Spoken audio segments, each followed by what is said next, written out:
बिस्मिल्लाहिर्रहमानिर्रहीम अस्सलामु अलैकुम वरहमतुल्लाहि वबरकातुहू। जी व्यूअर, आज की इस वीडियो में आपके साथ सदक़े की जो इक़साम है उसके बारे में बात करूँगा। बचपन से सिर्फ हमें यही पता है कि किसी को पैसा देना या काले बकरे को ज़िबा करके उसका गोश्त गरीब या मिस्कीन तक पहुँचाना, यही सदका है। लेकिन जिनके पास पैसा नहीं है वो क्या करें? हज़रत पाक सल्लल्लाहु अलैहि वसल्लम ने इस मामले में हमारी बेहतरीन रहनुमाई की है।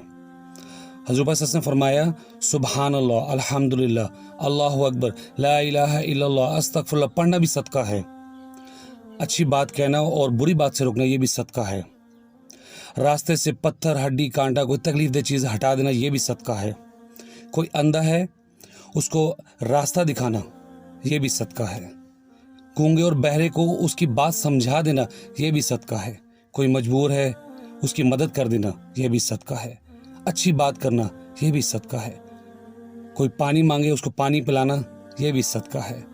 बीवी बच्चों को खाना खिलाना, उनको कपड़े पहनाना, उनकी हर ज़रूरत पूरी करना, ये भी सदका है। मुस्कुरा कर देखना, ये भी सदका है। हर नेकी सदका है। दो बंदों के दरमियान में अगर लड़ाई हो जाए, सुलह करवाना, ये भी सदका है।